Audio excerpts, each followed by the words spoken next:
Voilà la première paire signature d'Anthony Edwards. Elle est un peu sale, je sais pas si vous voyez, mais là c'est un peu surexposé. Je l'ai poncé un petit peu, regardez la semelle. Vous voyez pas de ouf parce qu'il y a de la lumière, mais non, en vrai elle dégaine, elle est vraiment stylée. Et surtout, c'est une paire qu'on peut porter dans la rue. Et je sais pas si vous suivez nos amis de chez Camino TV, ils ont réussi à placer des petits outfits avec la paire. Et c'est vraiment une paire à énergie lifestyle. Donc ça, c'est très cool.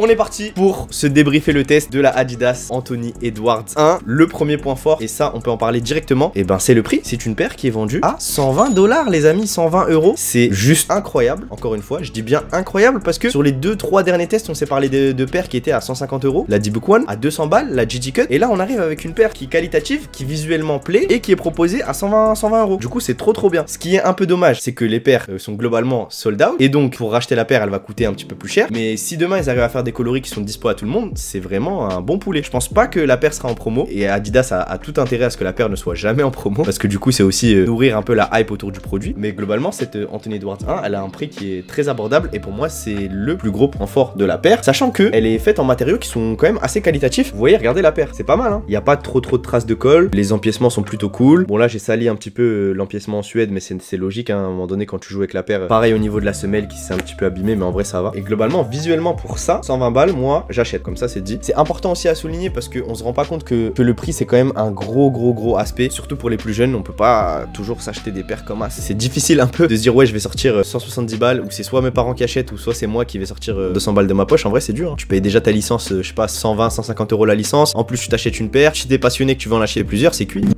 Le deuxième aspect qui me fait plaisir, c'est le design. Globalement, la première chaussure signature, c'est toujours un peu particulier. Si je vous donne mon top 3 des paires signatures, bien évidemment, il y a la Melo MB01, qui pour moi est un banger. Ils ont réussi à arriver avec une première paire signature qui a été hype directement et qui a marqué le coup. Nike Giannis, la Zoom Freak 1, je trouvais que c'était une bête de paire. Après, j'ai une histoire particulière aussi avec cette paire, parce que Giannis était venu à Paris, il y a eu pas mal de trucs autour de ça, mais la Zoom Freak 1, je trouvais que c'était une super paire. Et enfin, il y a la Anthony Edwards. Pour moi, c'est la troisième paire qui, dans ces dernières années, pour un premier modèle signature, est arrivé très fort. Là, on arrive vraiment sur un modèle où on sent qu'Adidas a voulu pas mettre le all-in, mais ils ont travaillé pour aller proposer un modèle qui soit beau visuellement, et ça c'est toujours intéressant à souligner. Donc au niveau du design, vous allez pouvoir retrouver un petit empiècement, on dirait un nid d'abeille sur la partie externe du pied. C'est un empiècement qui est assez mou, on dirait que c'est du silicone qui est positionné sur la partie externe du pied, mais c'est pas mal. On dirait que la paire est hyper respirante, mais elle l'est pas tant que ça, on s'en parlera tout à l'heure. Mais globalement on est voilà sur des matériaux qui sont plutôt qualitatifs, un petit chausson positionné sur le haut. Et surtout moi quand j'avais vu cette paire là, je me suis dit est-ce que niveau maintien ça va tenir, parce qu'Anthony Edwards c'est un joueur qui saute et qui saute haut, et donc c'est important aussi pour Adidas d'aller proposer un modèle qui maintient bien le pied, et on s'en parlera tout à l'heure. En tout cas pour le design, pour moi c'est validé. Mon coloris favori sera pas le plus flashy, c'est le coloris noir, le coloris charbon, qui va sortir il me semble dans les prochains mois, qui à mon sens est très cool et qui du coup peut se porter dans la ville et peut se porter sur le terrain de basket. J'aime bien les coloris assez sobres et il y a de moins en moins de paires noires sur le marché, mais j'aime beaucoup le coloris full black. On va avoir un système de lassage avec une énergie un peu Fear of God. Fear of God, je sais pas si vous vous en souvenez, c'est Jerry Lorenzo qui a fait des collabs notamment avec Nike et qui a signé chez Adidas. Alors je sais pas s'il a été intégré dans le processus de création, il y a une énergie très Yeezy aussi. La petite croix un peu sur les lacets, ça me fait grave penser à l'univers Jerry Lorenzo, et qui dit Jerry Lorenzo dit un univers qualitatif. Vous en pensez quoi vous sur le design de la paire? Je veux bien que vous mettiez une note sur 10. 11, 8, 9, 8, 7,5, 8,5, 8, 8,5, 9. Ok. Je pense qu'on est plus ou moins sur une moyenne à 8,5 dans le chat, et la moyenne est, je pense, est assez représentative hein, parce qu'il n'y a pas forcément de gros fans d'Adidas. Le design est réussi, ça plaît aux consommateurs, ça a fait sold out aux États-Unis, ça a fait sold out en France aussi. Et je pense que finalement la clientèle et les gens qui vont acheter le produit, c'est pas forcément un public hyper féminin, peut-être sur d'autres coloris, mais j'ai l'impression que c'est plus les fans d'Anthony Edwards et ceux qui ont trouvé le modèle plutôt stylé, plus dans un délire lifestyle.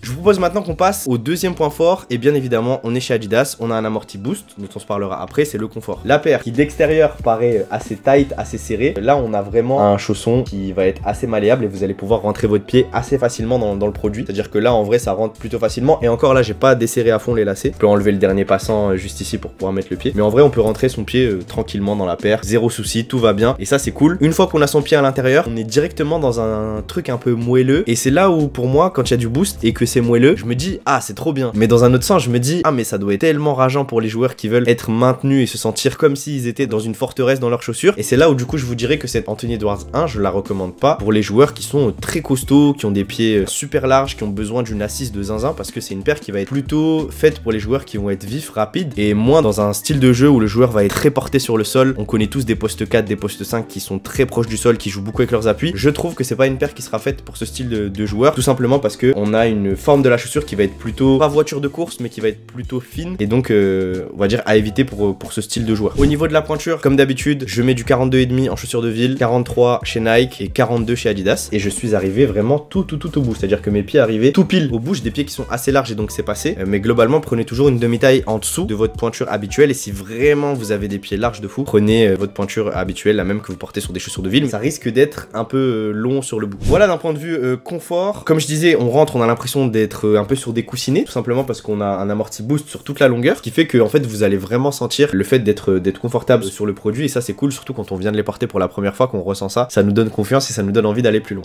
Donc le confort est validé, je pense que c'est du 4, 4,5 sur 5. On peut se parler maintenant du maintien. Et pour moi, c'est sûrement le bémol de la paire. Je sais pas si vous avez vu, mais Anthony Edwards a twisté 1 ou 2 fois sa cheville avec la paire. Mais surtout, moi, le truc qui m'avait fait un petit peu peur, c'est que la première fois que je les avais portés et j'avais pas serré à fond le système de lassage. Et donc, il y a des moments où je déchaussais pas de la chaussure, mais je sentais que mon pied bougeait un petit peu à l'intérieur. Dès que j'ai ressenti ça, je me suis arrêté, j'ai pris ma paire et je l'ai serré au maximum. Et là, ça allait beaucoup mieux. Et en fait, c'est là où le système de lassage prend tout son sens. Vous pouvez voir que le chausson, ici, il est intégré à la chaussure. La chaussure va être encapsulée dans une cage un petit peu en plastique, un peu en silicone. Et donc, le chausson à l'intérieur, si vous serrez pas vos lacets, vous êtes cuit sur le terrain. C'est hyper important de bien les serrer pour être le maximum, on va dire, encerclé et le maximum en sécurité. Donc, le système de lassage est fondamental. Parfois, il y a des certaines paires, notamment comme les paires Kawhi, tu mets ton pied à l'intérieur, t'as beau ne pas serrer les lacets, tu seras sécurisé de la même façon. Là, c'est vraiment important de bien les serrer. On a une assise, un maintien latéral qui est ok, sans plus. Je dirais pas que c'est un maintien de fou. Et après, au niveau du support au talon, on peut voir qu'il est renforcé.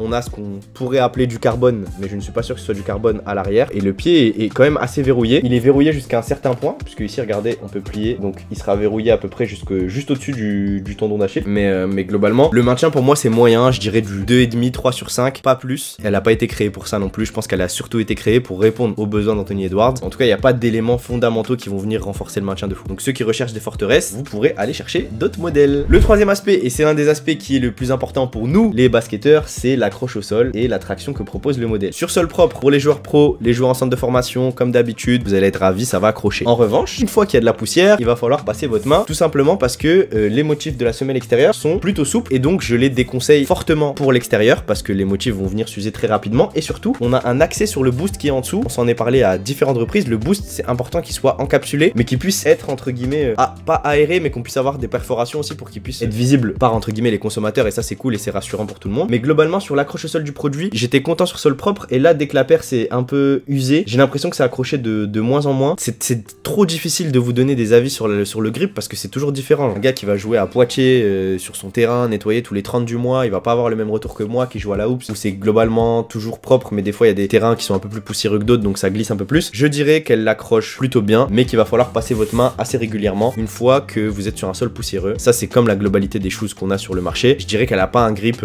exceptionnel, il est ok, normal et on peut passer à autre chose. Voilà pour la partie grip. Donc je disais que la durabilité des motifs était pas géniale donc à éviter en extérieur, ça comme une majorité aussi des paires pour jouer au basket. Le sujet d'après c'est l'amorti et donc on a du boost qui va être positionné de l'avant jusqu'à l'arrière du produit et c'est sûrement le meilleur amorti chez Adidas, en tout cas celui qui me correspond le plus parce que c'est un amorti qui va être beaucoup dans la compression, c'est un amorti qui va absorber très bien les chocs. Ça rentre un peu en paradoxe de ce qu'on a dit tout à l'heure sur le maintien mais globalement le boost pour un Anthony Edwards qui va sauter super haut et qui va Thomas sur ses retombées, il va être sûr à 100% de retomber sur un petit coussin. Le boost encore une fois il faut qu'il soit bien encapsulé pour que ça marche. Si le boost est laissé à l'air libre par exemple sur toute la partie du talon, il aura tendance à s'affaisser, à se déformer etc. Donc c'est important de bien l'encapsuler dans une semelle. C'est ce qu'a fait Adidas là-dessus. Et le dernier point par rapport à ça aussi c'est que au niveau de la semelle, je sais pas si vous allez pouvoir voir, c'est qu'elle est pas plane. Vous voyez qu'il y a des petits reliefs un peu sur la semelle et donc ce truc là au début je me suis dit est-ce que ça va changer quelque chose mais en fait non. J'ai l'impression que ça n'a rien changé à mon utilisation. C'est juste esthétique. C'est pas des crampons mais on a l'impression qu'il y a des petits reliefs assez différents mais globalement ça ne change en rien. Et ensuite on peut passer au poids puisque j'ai la balance qui est pas très loin. On va peser la paire. 489 grammes, je crois qu'on en avait parlé dans l'unboxing si je dis pas de bêtises. Mais 489 grammes c'est un peu au-dessus de ce qui est proposé aujourd'hui par les différents équipementiers. La moyenne sur du 42-43 c'est 400 grammes et on est 80 grammes au-dessus. Donc globalement ça ne change pas fondamentalement les performances. Mais c'est quelque chose qui est quand même à noter si demain je vous fais un classement des paires les plus légères. Anthony Edwards ne sera pas dans le top 3, pas dans le top 5, peut-être pas dans le top 10. Parce que globalement les paires elles sont tout autour de 400 grammes. D'un point de vue durabilité, qualité, je pense qu'elle peut tenir plus ou moins une saison pour les joueurs qui vont pas la solliciter un max. Et pour le reste, je pense que ça peut tenir une demi-saison pour un joueur professionnel qui va la poncer 2 fois par jour. Mais ça tiendra entre une demi-saison et une saison. C'est plutôt moyen. On va dire que la qualité, elle est ok. C'est une qualité Adidas. Donc globalement, elle est un peu meilleure que la qualité Nike si on doit faire une moyenne. Globalement, la paire est validée. Elle fonctionne bien sur les terrains. Elle est confortable. Elle accroche plutôt bien. Elle est stylée. Elle est à 120 €. Ça, c'est important de le noter. Au niveau des points forts, vraiment, si je dois vous en donner deux, c'est le confort et le design. C'est vraiment les deux gros points forts du produit. Et les bémols, pour moi, c'est le poids. Et le deuxième point amélioré, pour moi, c'est le maintien. Je trouve qu'elle est pas élite là-dessus. Voilà pour le test de l'Anthony Edwards.